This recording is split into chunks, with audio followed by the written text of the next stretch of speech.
Hi, my name is Joelle Biele, and I wanted to thank you all for coming out for hearing the oral history and the play, which we'll get started with in just a couple minutes. But before we get started, I want to give a big thanks to Christina and to Chloe for getting this all together. It's a real thrill to be able to pair these things that we love Bishop so much. I also wanted to thank Lloyd and Robert and Katie and Lisa for joining in, reading this play. The play comes out of my edition of Bishop's correspondence with The New Yorker, and kind of has a lot that happens really fast. So without any further ado, we can get up and get started.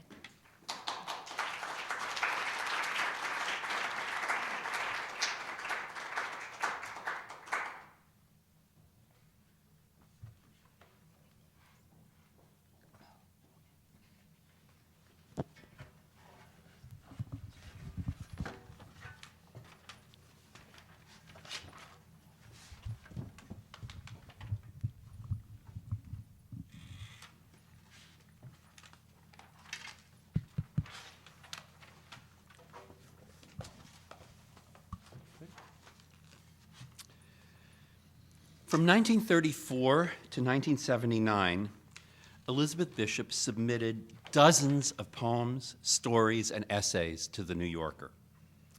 Although much of her early work was rejected, by the time of her death, it was met with regular acceptance and praise. In some 400 letters, Bishop and her editors discussed typography, the placement of commas, and the fact checkers' questions while sharing the details of their lives.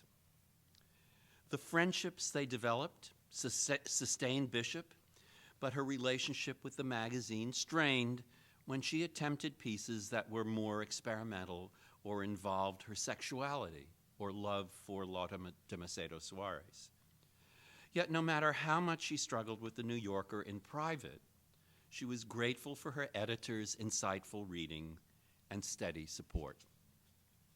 What follows is a reading from their 40-year correspondence, chiefly between Bishop and editors Charles Pearce, Katharine White, and Howard Moss, with various characters weaving in and out of the story and readers doing more than one voice. Bishop also worked with editors Gustave Lobrano and William Maxwell, and received occasional queries from editor-in-chief Harold Ross. Parts of letters Bishop wrote to friends are also mixed in, along with memos, internal magazine documents, poems, questions about poems, requests, and answers. We welcome you to sit back, and we begin with editor Charles Pearce. October 27th, 1939. Dear Miss Bishop, I am pleased indeed that you submitted a poem to us recently, for I had liked your work and had planned to write to you, inviting you to submit poems here. Spleen has been gladly accepted, and here is our check for it. They pay $1 a line. I think I'll buy a hat. Proof will be mailed to you soon. There's only one change we must insist upon. The title Spleen doesn't seem to us to suit the poem at all, and I'm sure you will be able to find one that is more appropriate. Cordially, Charles A. Pearce. November 1. Dear Mr. Pearce, thank you very much for the check for my poem which came yesterday. I agree with you that the title Spleen is poor, and I suggest instead the title History. Will that do? I think it will help to clarify the meaning as well. Very truly yours, Elizabeth Bishop. November 7th. Dear Miss Bishop, we're still not happy about the title for your poem. We think that history tends to reveal the pleasantly surprising ending, and wish you'd find a title that wouldn't do that.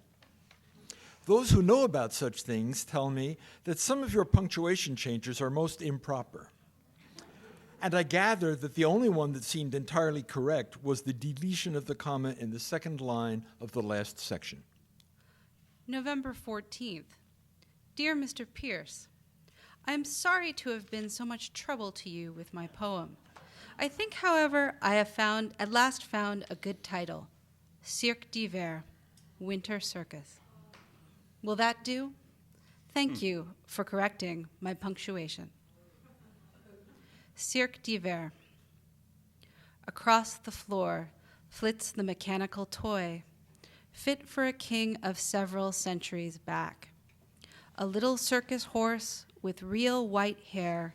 His eyes are glossy black. He bears a little dancer on his back.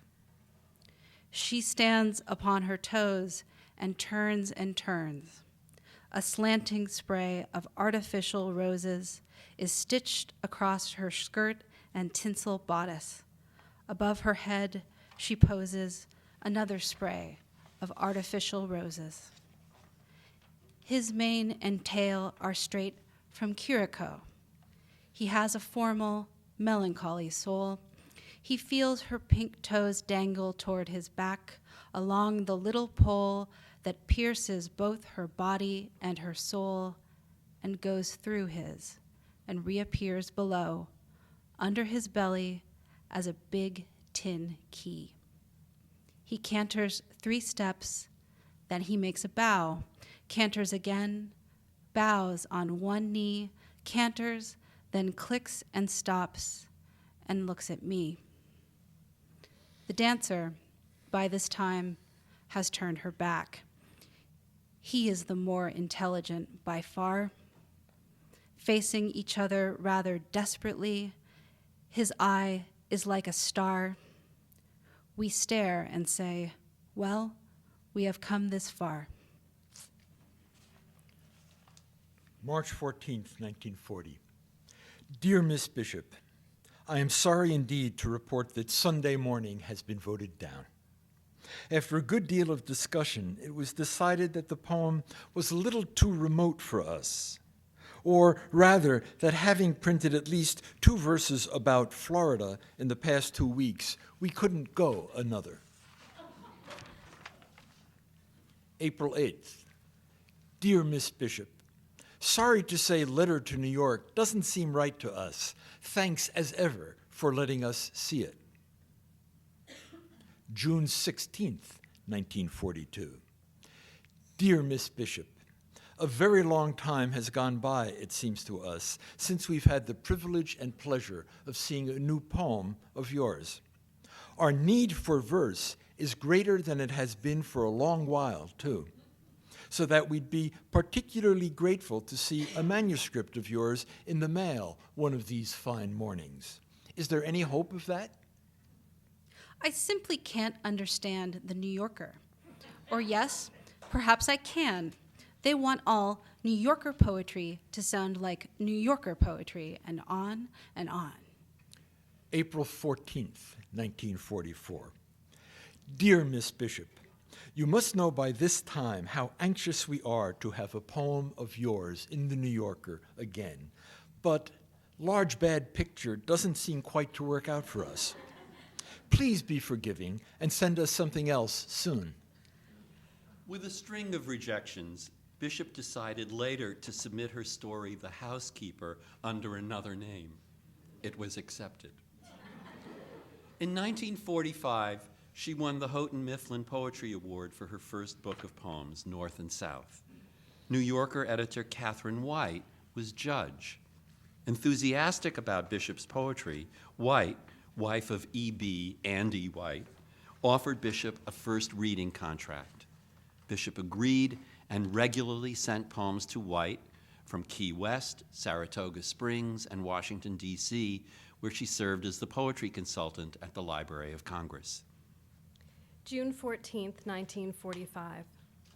Dear Miss Bishop, congratulations on the Houghton Mifflin Fellowship Award.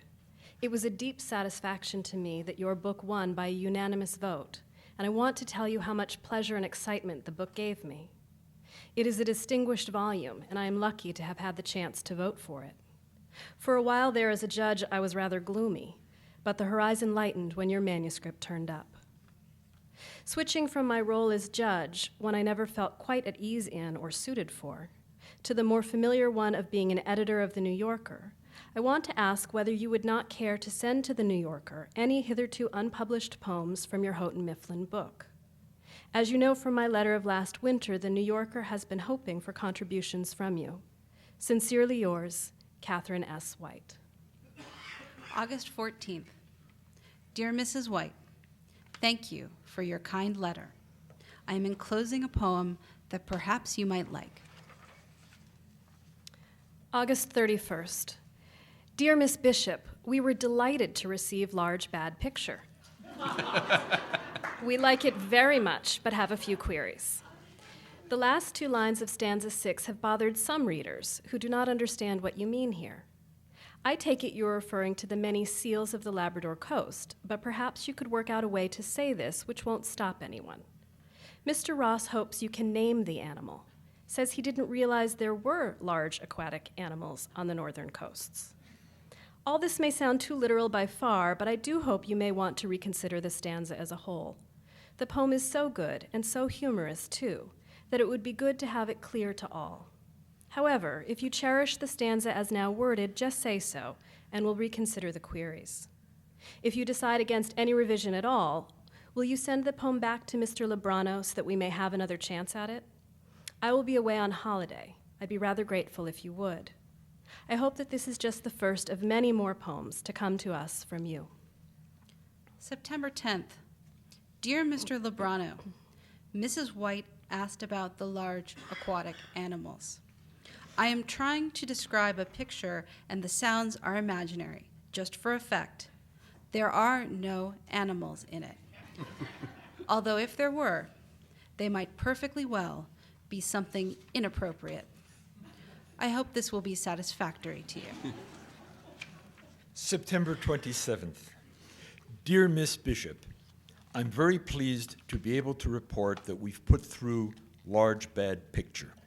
Sincerely, Gustav S. Lebrano. Large Bad Picture. Remembering the Strait of Belle Isle or some northerly harbor of Labrador, before he became a school teacher, a great uncle painted a big picture. Receding for miles on either side into a flushed, still sky are overhanging pale blue cliffs, hundreds of feet high. Their bases fretted by little arches, the entrances to caves, running in along the level of a bay, masked by perfect waves. On the middle of that quiet floor sits a fleet of small black ships, square-rigged, sails furled, motionless, their spars like burnt matchsticks. And high above them, over the tall cliffs' semi-translucent ranks, are scribbled hundreds of fine black birds hanging in ends in banks. The question has been raised as to whether the ends of this line should be in caps or lowercase. What I mean are ends like this. But after looking at all the ends in New Yorker type, I think the lowercase is best. One can hear their crying, crying, the only sound there is except for occasional sighing as a large aquatic animal breathes. In the pink light, the small red sun goes rolling, rolling, round and round and round at the same height in perpetual sunset, comprehensive, consoling, while the ships consider it. Apparently, they have reached their destination. It would be hard to say what brought them there, commerce or contemplation. October 10th, 1946. Dear Miss Bishop, I owe you an apology for not thanking you long ago for the copy of North and South. The volume in print seems to me even finer than it did when I read it in manuscript, and already I have read and reread it. I was delighted by Louise Bogan's review for it expressed my own opinion so much better than I could. Miss Bishop's poems are not in the least showy. They strike no attitudes and have not an ounce of superfluous emotional weight. And they combine an unforced, ironic humor with a naturalist's accuracy of observation. She has evidently put in 11 years on the book's 30 poems. It is to be hoped that we shall get 30 more in rather less than another decade. Edward Weeks's review seemed to me incredibly stupid. Miss Bishop's poems may be roughly divided into two categories: bizarre fantasies, which can be interpreted pretty much as the reader chooses, and straight descriptive verse. What confounds me is her difficulty in finishing what she begins so well. It seems to me that she is afraid to risk pure lyricism and rather shy of ideas. I missed Marion Moore's, but intend to look it up. November 18th. Dear Mrs. White, thank you very much for a very enjoyable luncheon. I'm afraid I was suffering from New York-itis that day and feel I probably talked my head off and said all sorts of things I shouldn't have. I hope not. November 25th. Dear Miss Bishop, here are 2 copies of the first reading agreement that I told you about when we met. Miss Bishop is to be paid $2 per line, halfway between B+ and A- for verse not over 1 column wide, and equivalent to C+, $1.95, for verse not over 1 1/3 columns wide. I also enclosed the check. For $100. We shall give you to bind the bargain in case you decide to sign the agreement. Miss Bishop is somewhat dubious of signing up for poetry. She is broke, she says, and shocked that our poetry payments are so much less on the basis of time put in the writing than our prose rates. If you do decide to sign the agreement, please keep 1 copy of the letter for yourself and return the other copy. We can promise you prompt reading, and you could send the poems on to another magazine if we did not want them. I hope that the advantages of the plan will outweigh the disadvantages in your mind. February 13th, 1947. Dear Mrs. White, here is, I am afraid, an unusable poem that I should like to get out of your way and mine. February 17th. Dear Miss Bishop, we think that At the Fish Houses is a very beautiful poem and one that we are delighted to be able to buy and use when summer comes. Far from being unusable, it has given us a great deal of pleasure. The check and proof will be along soon. February 28th. Dear Mrs. White, I think the proof looks very nice, and thank you for your help with the punctuation. I have left in all your changes except the commas between cold, dark, deep that occurs twice. For some reason or other, it seems more liquid to me without them, and I think in this case the sense is plain enough without them, don't you? July 8th. Dear Sir, I have just this minute realized that there is a bad mistake in my poem At the Fish Houses. I referred to layers of codfish scales stuck to the tubs, etc., when actually codfish have rather negligible scales, and it was herring scales that I meant. They fished for both fish at the place I had in mind, and the scales of both were everywhere, but only herring scales would produce the effect that particularly struck me. I hope it is not too late to make these changes, and I am very sorry to have been so careless. Codfish. Codfish. The big fish tubs are completely lined with layers of beautiful herring scales. Selecting poetry for the New Yorker could be a challenge. The editors struggled with what they liked, what editor-in-chief Harold Ross liked, and what they thought their readers would like and understand. I know certain people have never thought highly of most of the poems we publish, and I imagine that some of them are aware of what our limitations have been in the past in that field. Such poetry, as distinct from light verse, as we do publish, is always more or less on sufferance. Therefore, I never ask certain poets to contribute, as I feel almost too awkward to ask them to submit. I sold some rather light poems the other day. They do pay pretty well, but of course nobody wants to send them anything really good. May 13th, 1948. Dear Miss Bishop, Our style expert says we can't grant 2 of your requests on the proof of the bite. The italic subtitle is against the style of the magazine, and the lowercase g in the 4th line from the end is, he says, against English and would look monstrous. I don't know what against English can possibly mean. And personally, I like things that look monstrous. But these 2 details would, it seems, rock the foundations of the magazine.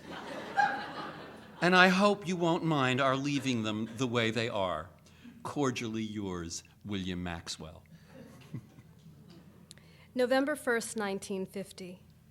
Dear Miss Bishop, it was a great pleasure and happiness to receive some poems from you, and I enclose our check for View of the Capitol, a poem we admire. It is a delight.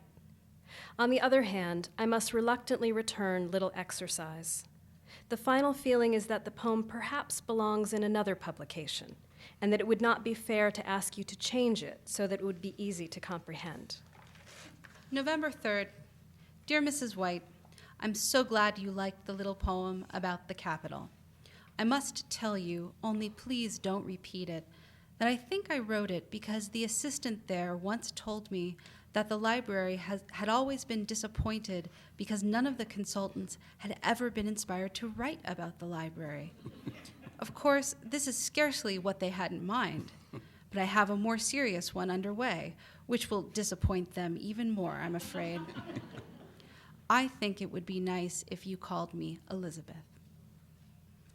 November 14th. Dear Elizabeth, now to revert to this author's proof. In the 2nd stanza, I am told by the grammarians and stylists that it should be either east steps with no capitals or east steps with both words capitalized, and there seems to be some doubt whether these particular steps are well enough known to justify capitalization at all. This is your decision. Then comes up the matter of the color of the Air Force Band's uniforms. To Mrs. White, from Mr. Ross. Fact matter. Is the uniform of the Air Force Band brilliant?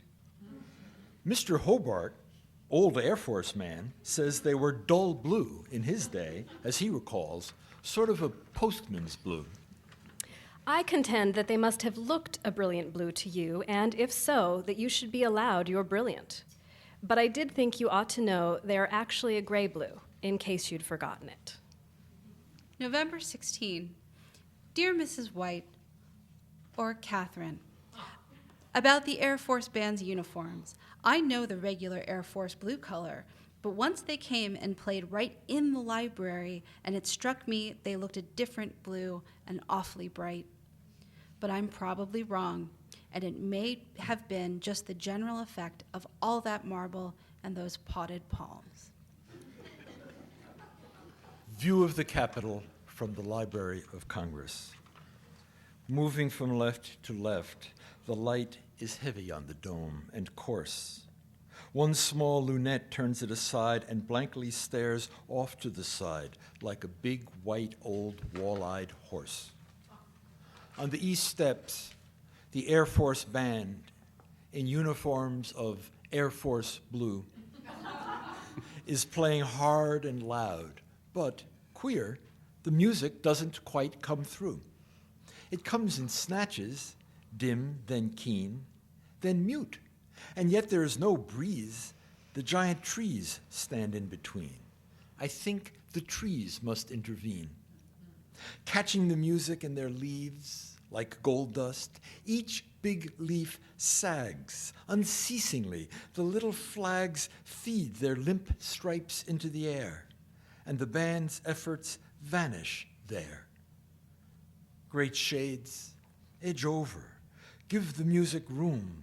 The gathered brasses want to go boom. Can there be a little more space before the next Boom.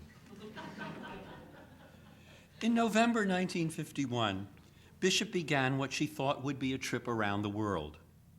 After visiting with friends in Brazil, she became seriously ill and was nursed by her acquaintance and soon-to-be partner, Lota de Macedo Soares.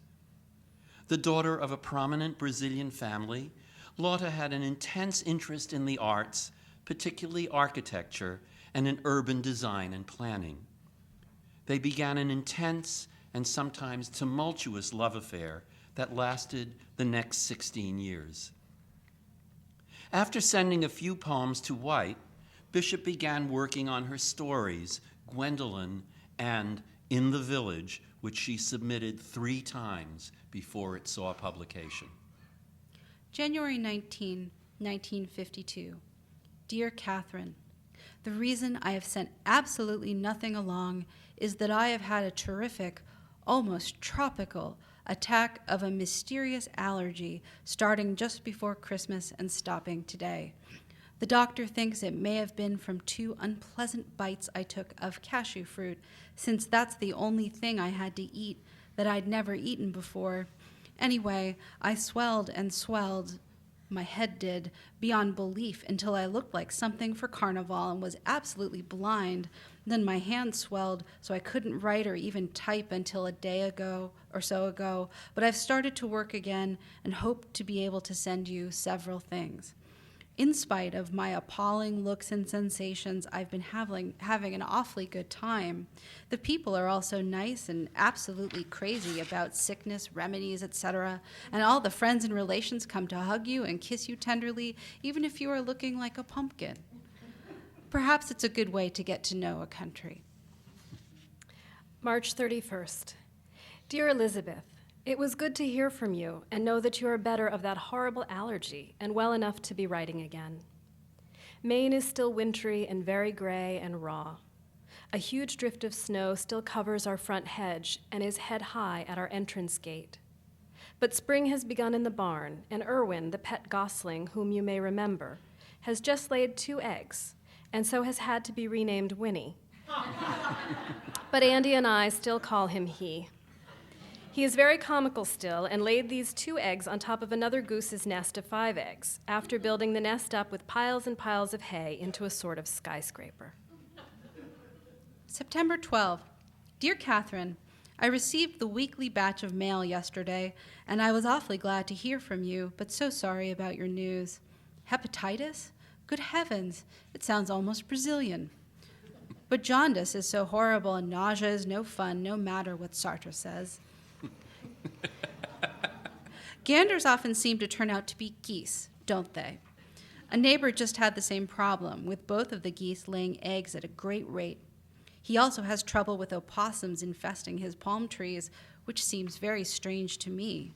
We live up higher, above the palm line, but the donkey mimoso has to be protected from blood-sucking bats with a lantern at night. I am told they don't attack human beings, but I notice my hostess sleeps with her windows closed, so I do too.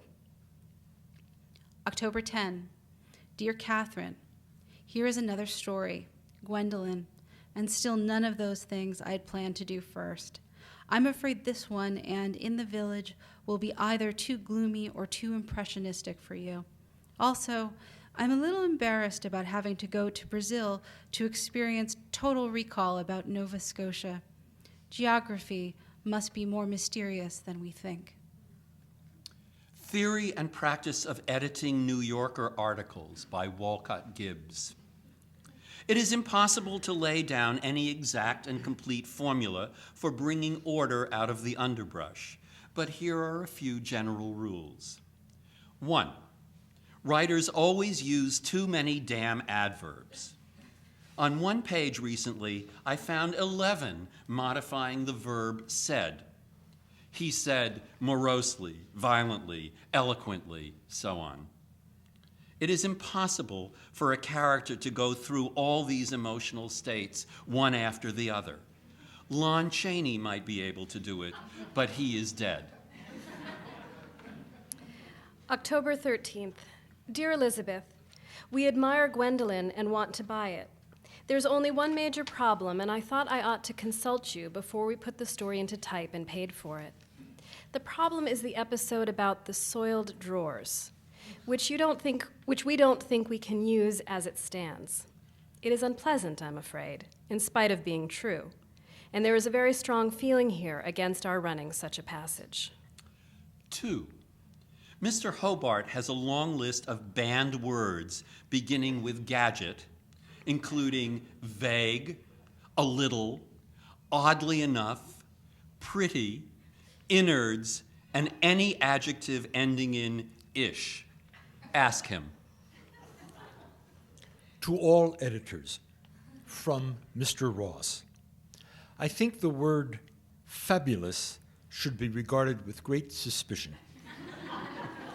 It seems suddenly to have become a fad word, and worse, a Vogue word. It is said to appear on every page of Vogue in every issue. I also earnestly recommend that we abandon the word understandably. I saw it in Life the other day. And when Life takes up a word, it is time for us to unload. November 12th. Dear Elizabeth, here is the letter I promised about In the Village. We all of us like its poetic quality, and we all of us are for the story, if we can persuade you to clarify and strengthen the thread of narrative that it is strung on. In one or two places, this thread is so thin that it seems to break entirely. We do not mean by this that you need to turn your lovely prose poem into a conventional short story, but we hope that you will at least be willing to allow the reader a little more understanding of your basic situation and give her some clues as to what the relationship is between your characters. November 23. Dear Catherine, I'm so glad you liked In the Village because I think it's a much better story too. I was worried about its being too mysterious myself. I have no interest in bewildering on purpose, and I think there are several places where the situation could be made plainer very easily without changing the story very much. 3. One of Mr. Ross's theories is that a reader picking up a magazine called The New Yorker automatically supposes that any story in it takes place in New York. If it doesn't, if it's about Columbus, Ohio, the lead should say so. Quote, when George Adams was 16, he began to worry about the girls. Should read, quote, when George Adams was 16, he began to worry about the girls he saw every day on the streets of Columbus. Or something of the kind, more gracefully, preferably. January 20th, 1953. Dear Elizabeth, I have been awfully slow in replying about your revision of In the Village. The reason for the delay is that all of us differ so much in our opinions that we have more or less agonized over it, trying to see how on earth you and the New Yorker could get together on this story that we admire so much of. Perhaps one difficulty that underlies all this is that because this story is written like a poem, you feel it will be read like a poem.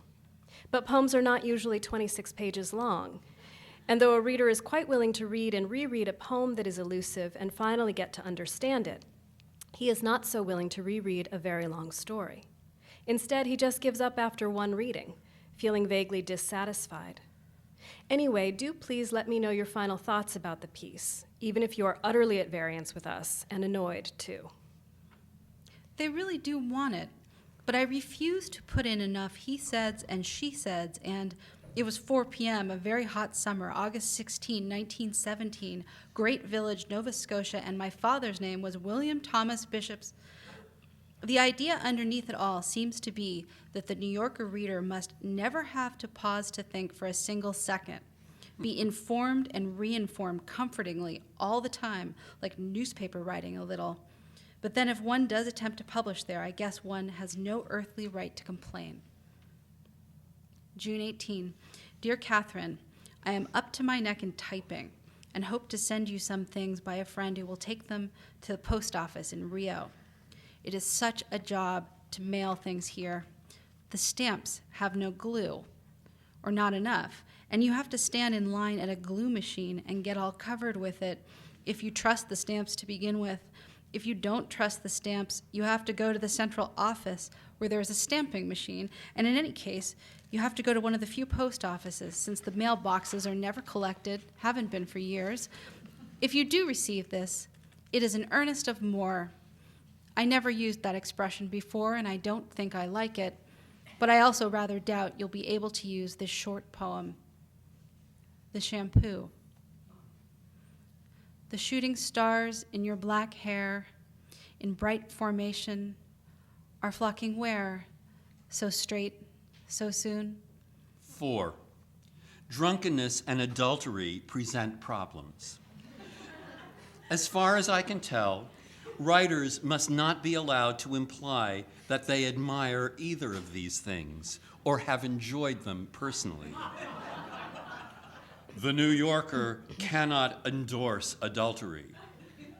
Homosexuality, on the other hand, is definitely out as humor and dubious in any case. Come, let me wash it in this big tin basin, battered and shiny like the moon. July 2nd. Dear Elizabeth, it is perfectly horrid to have to return a poem of yours, especially when we are so eager to have one to publish. But though the votes were mixed on the Shampoo, the noes had it in the end. One reason against it is that this is a personal poem, in which you do not quite seem to have described the occasion involved. At least it does not seem to us that you have conveyed it all. I guess the deciding factor was that this sort of small, personal poem perhaps doesn't quite fit into the New Yorker. Thank you, anyway, for letting us read it, and we look forward to the others you say are coming. It won't make literary history, but I did think it was easy enough to understand. It's only about washing Lotta's hair. July 18. Dear Katharine, I got the Shampoo back. I somehow thought you'd like that one. Well, here is In the Village again. I let it rest for 6 months, then redid it, and I really think that now it is as clear as such a piece of what I'm afraid is poetic prose could ever be. I think most of your objections were justified, and that I've improved it a lot, but whether it will satisfy the New Yorker now remains to be seen. July 29th. Dear Elizabeth, I'm writing this letter just as I depart for Maine and for 4 weeks of vacation, and I am so happy to be able to tell you before I leave that the answer is yes on In the Village. I won't be here to send you the check, For $1,712.50. but it will follow shortly. Well, a few more stories to the New Yorker and I can rocket to the moon, it seems to me. The purchase of this particular story has made me happier than anything that's happened to me as an editor for months, and I'm ever so grateful to you for your patience in doing the 2 long, hard revisions on this manuscript. Oh dear. When I sent it, I thought it was my best story, but now that they've taken it, I am naturally having serious doubts. December 7th, 1955. Dear Elizabeth, after January 1st, I shall no longer be reading poetry and fiction for opinion, or editing either verse or prose. I am leaving this department of the magazine and shall instead be working only on general policy and on other matters that concern the magazine as a whole. This was a terribly disrupting and difficult decision for me to make, and I am full of grief about it, chiefly because it means that I shall no longer be working with writers like you. When I think of the happiness and rewards I have had from working with you on a story like In the Village, or from being able to cast a vote on your poems, or from your letters, the whole idea of stopping such work still seems to me almost unthinkable. Yet I must. I hope that I shall still hear from you sometimes, though. December 20th. Dear Katharine, I am awfully sorry to hear that you are giving up the editorial part of your work on the magazine. At least I think that's what it amounts to, doesn't it? I don't know much about the workings of the New Yorker. Nothing at all, really, but I do know it was wonderful to feel that there was someone there I knew and liked and who couldn't have taken a kinder or more personal or more meticulous interest in everything I sent in. And for heaven's sake, don't feel you are giving up any friends. That must just be an additional fantasy of the present moment, as you must know quite well and nip in the bud immediately. After White left the magazine in 1955, Howard Moss, who also published poems in The New Yorker, became Bishop's regular editor. At the same time, Moss came to run the poetry department. Bishop began to reconsider her relationship with the magazine, well aware that the New Yorker had been nicknamed The Handbook of the Suburban Matron. and the home of Quasi-serious verse. The New Yorker school relies on certain verse forms used with enough caution to be recognized at once. Certain images within the verses that recall the happy, bitter experience of childhood, the joy of collecting toys and the discovery that toys are perishable, the country places visited at home, and the holiday from suburban security in Europe.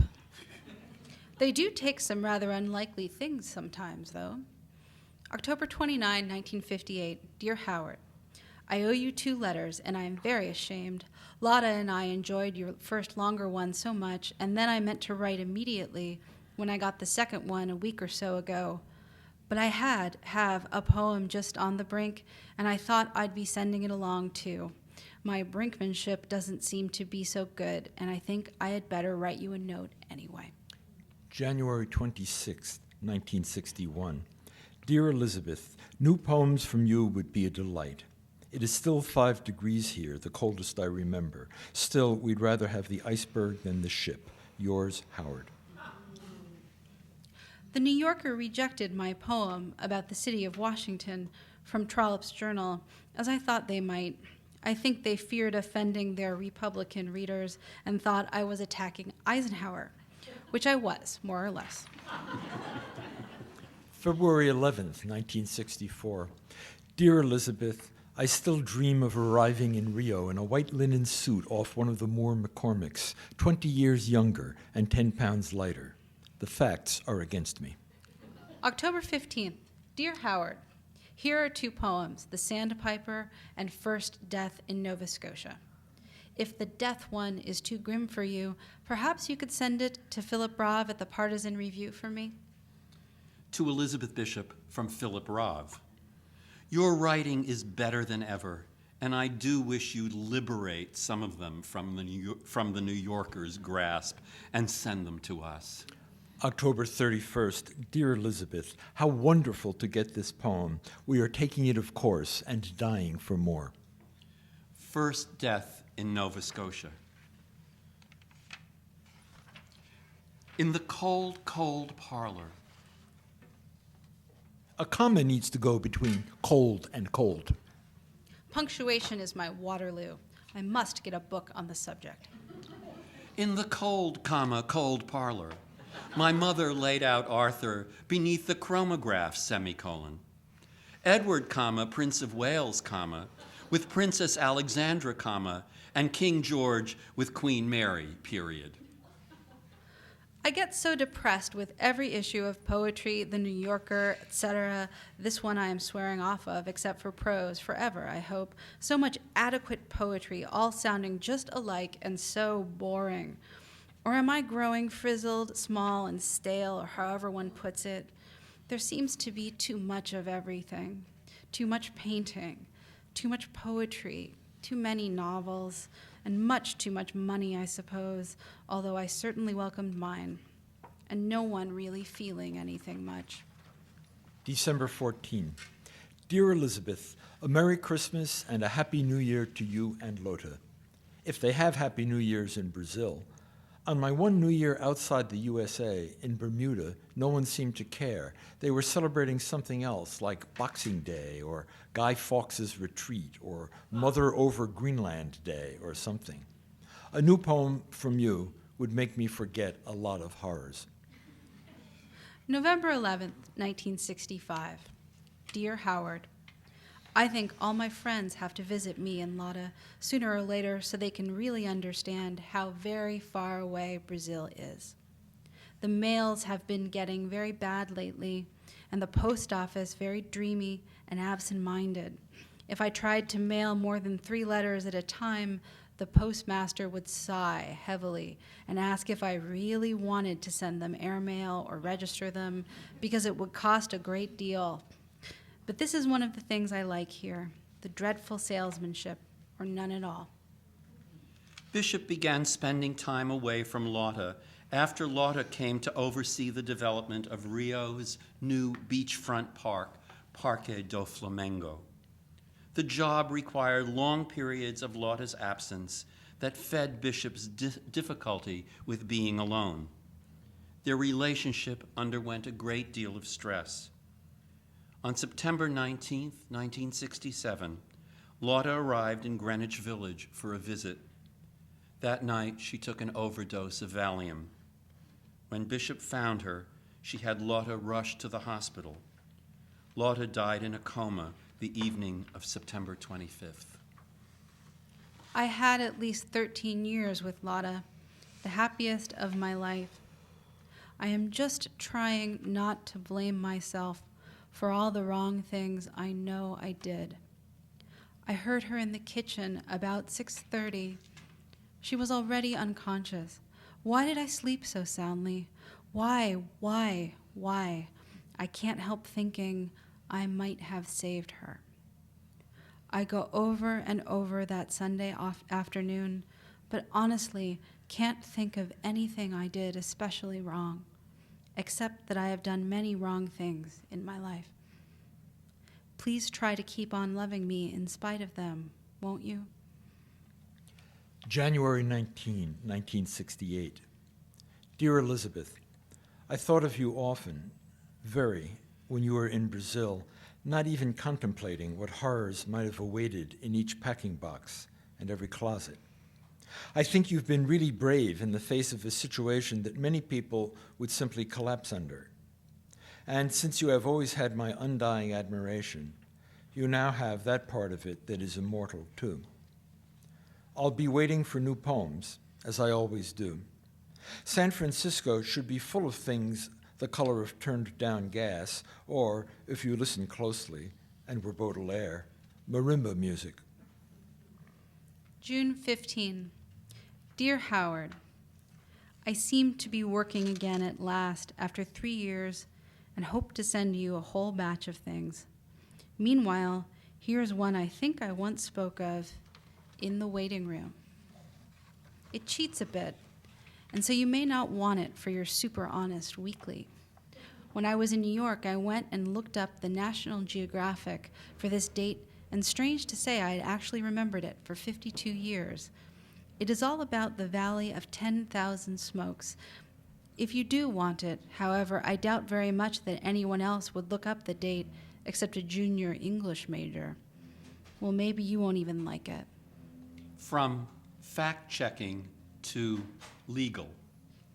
This February 1918 National Geographic does not exist. Please advise.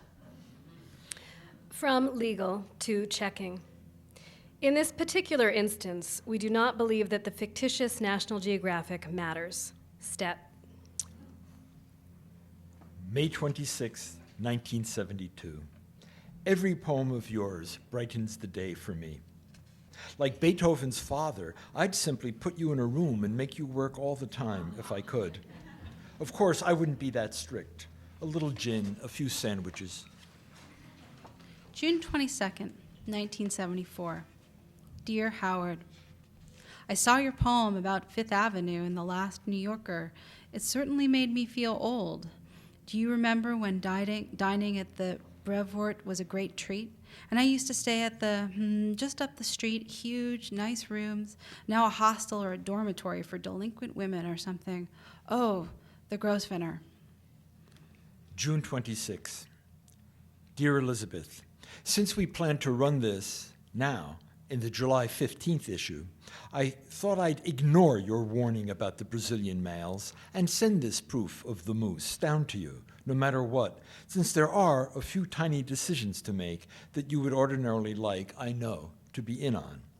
But heeding your warning, on the other hand, I've had Xeroxes made of practically everything, including the top of my desk, so that another copy has gone to Bob Giroux in case yours is stolen by angry Indians, incensed by the title. And I'm holding on to still another Xerox in case we all have heart attacks at the same time. God knows when my poem will appear. They're so slow. All our poems rest on the shelf while Howard publishes himself. November 4th, 1975. Dear Elizabeth, one art is fine, upsetting and sad too, but everything in it is handled with such skill, feeling, and just the right amount of distance that it comes off marvelously. December 7th. Dear Howard, I am so glad my poem has been cleared for libel. I hope I've made my corrections clear. I've decided the 2 words in italics in the last line are a bit too much, so I've indicated that it should be in regular type and only the word right italicized. I am a fussed budget, but you already knew that. Jimmy Merrill can switch to italics, I understand, on his IBM, but my other choice is something else. Perhaps I should purchase an italic ball, or whatever one calls them. One art. The art of losing isn't hard to master. So many things seem filled with the intent to be lost that their loss is no disaster. Lose something every day, except the fluster of lost door keys, the hour badly spent. The art of losing isn't hard to master. Then practice losing farther, losing faster, places and names and where it was you meant to travel. None of these will bring disaster. I lost my mother's watch, and look, my last or next to last of 3 loved houses went. The art of losing isn't hard to master. I lost 2 cities, lovely ones, and vaster, some realms I owned, 2 rivers, a continent. I miss them, but it wasn't a disaster. Even losing you, the joking voice, a gesture I love, I shan't have lied. It's evident the art of losing's not too hard to master, though it may look like, write it, like disaster. October 12, 1978. Dear Elizabeth, just to say again how delighted we are with sonnet. I'll put it through as is, in spite of that mysterious word you mentioned on the phone that you think needs changing. We can always do that in proof. Forgive the rushed tone of all this. 200 poems have been submitted in the last 2 days, on top of the usual 1,000,000. What I need is a grant to run a nice hamburger stand in New Jersey. August 2nd, 1979. Dear Elizabeth, I think I'm getting sick of East Hampton with its cheap, little expensive boîtes and too many writers and painters, not to mention rich young couples tearing around in Rollses. August 14th. Dear Howard, your summer sounds rather like mine, except Rolls Royces and boîtes would not be considered the thing in Maine. The raggeder and the older one's car, the more lofty one's social position. Now about sonnet. On October 6, 1979, Elizabeth Bishop died of a cerebral aneurysm in her Boston apartment. She was still waiting for her poem to appear. Sonnet. Caught, the bubble in the spirit level, a creature divided, and the compass needle wobbling and wavering, undecided. Freed, the broken thermometer's mercury running away, and the rainbow bird from the narrow bevel of the empty mirror, flying wherever it feels like, gay. P.S. The sun has come out.